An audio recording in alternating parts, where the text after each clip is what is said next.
Passengers of the American Airlines have been through a terrifying ordeal they barely survived after a woman's hysterical behavior disrupted a flight from Dallas-Fort Worth to Charlotte, NC, the New York Post reported. The flight to Charlotte had already been delayed for several hours before the plane finally took off at midnight, and the passengers were already frustrated and tired waiting for many hours before they could board the plane. Little did they know, this was nothing but the beginning of their troubles.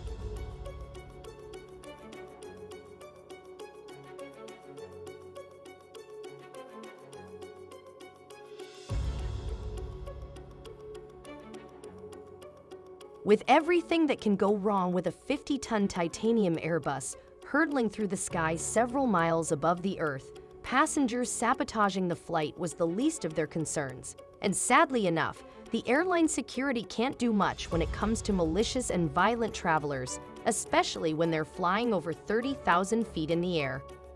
A passenger was discreetly filming the entire scene. In the secretly recorded video, passengers are shown filing past a woman with silver duct tape over her mouth, around her wrists, and wrapped across her chest tied to the seat she was sitting on to make sure she was held in place.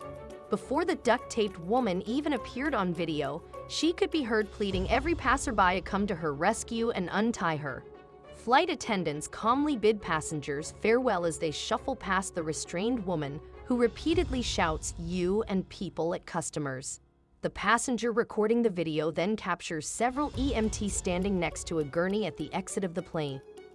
The passenger who recorded the video explained that the lights came on around an hour into the flight, and we see all flight attendants running up and down the aisles, frantically kind of whispering to each other. She said crew members then locked the bathrooms and grabbed luggage from the overhead bins in a chaotic manner before the pilot came over the intercom to reveal that there was a bad situation in the plane right now.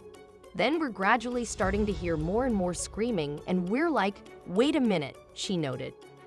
According to the same passenger, a flight attendant told her that a woman with an apparent mental issue had an outburst and was hysterical, determined to get off the plane in any way. The woman in question allegedly went up to the exits and started banging on the doors, saying, "You need to let me off this plane," before she bit a flight attendant. The American Airlines later confirmed that the woman actually attempted to open the forward boarding door and was restrained for the safety and security of the other passengers and crew members on board. "I guess it took all 5 flight attendants to subdue her and literally take her down," she commented on the incident, first reported by TMZ. "They pretty much took her down, put her in the seat, and duct-taped her." Even though there was panic that the woman may have been able to open an emergency exit door in the middle of the flight. Thousands of miles up in the air, scientists say this cannot be true for several reasons.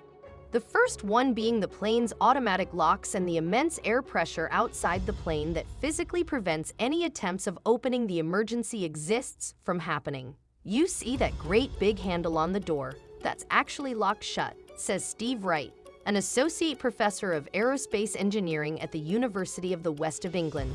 "When the plane touches down and is taxiing to the gate, you'll hear the pilot say, 'Doors to manual.' It's only at that point where the pilot has handed off control, and where those doors are actually capable of being opened by someone standing near them." While the American Airlines received a major backlash for the barbaric way the flight attendants handled the alleged situation, much of their response has been in defense of the attendants. Many people pointed out that in such situations, the most important thing to do is to make sure that the threat is neutralized by any means necessary in order to ensure the safety of the rest of the passengers and crew members. Immediately upon landing, the duct-taped woman was taken to a local hospital for physical and psychological evaluation. She was also placed on American Airlines' internal no-fly list until the investigation that was being conducted ended. Whether the woman really suffered from severe mental illness or not, she had to be restrained to make sure she was no of danger to those around her. While duct tape was definitely an extreme and somewhat inhumane measure, it did prove to be effective in this case,